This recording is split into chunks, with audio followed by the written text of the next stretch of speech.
കുഞ്ഞ് അവയവദാതാവായി എന്നുള്ള രീതിയിൽ ഭയങ്കര ഒരു മെസ്സേജ് വല്ലാതെ സ്പ്രെഡ് ചെയ്യുന്നുണ്ട്. പക്ഷെ നമുക്ക് ഒരിക്കലും ഈ ഒരു പ്രവണതയോട് യോജിക്കാനേ കഴിയുന്നില്ല. കാരണം ബ്രെയിൻ ഡെത്ത് എന്ന പേരിലാണ് പലപ്പോഴും, അതായത് പൂർണ്ണമായി മരിക്കാത്ത ആളെയാണ് ഈ അവയവങ്ങൾ പറിച്ചെടുക്കാൻ ഉപയോഗിക്കുന്നതെങ്കിൽ ഇതൊരു കൊലപാതകമല്ലേ സുഹൃത്തുക്കളെ?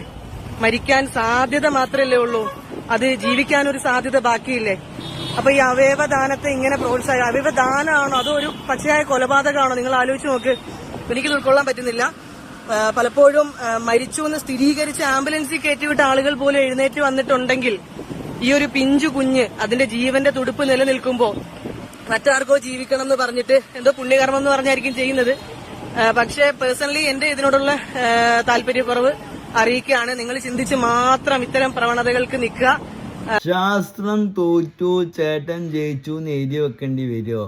ചേട്ടൻ ചിന്തിക്കാൻ ഉപയോഗിച്ച ഈ തലക്കൂടിൻ്റെ ഉള്ളിലുണ്ട് ഒരു സാധനം, അതിൻ്റെ പേരാണ് ബ്രെയിന്. നമ്മുടെ ശരീരത്തിൻ്റെ ചൂടും തണുപ്പോ അല്ല ഹോർമോൺ ചേഞ്ചിങ്ങും ഒക്കെ നിയന്ത്രിക്കുന്ന സംഗതി. അതിൻ്റെ ചലനം പൂർണ്ണമായിട്ടും നഷ്ടപ്പെട്ടാൽ ബ്രെയിൻ ഡെത്ത് എന്ന് പറയൂ ഡോക്ടർമാരെ. പിന്നെ നമ്മുടെ രീതിയിൽ മരിച്ചു എന്നും പറയൂ. ശരീരത്തിൻ്റെ അവയവങ്ങൾ ഇങ്ങനെ മരിച്ചു പോയിക്കോളൂ.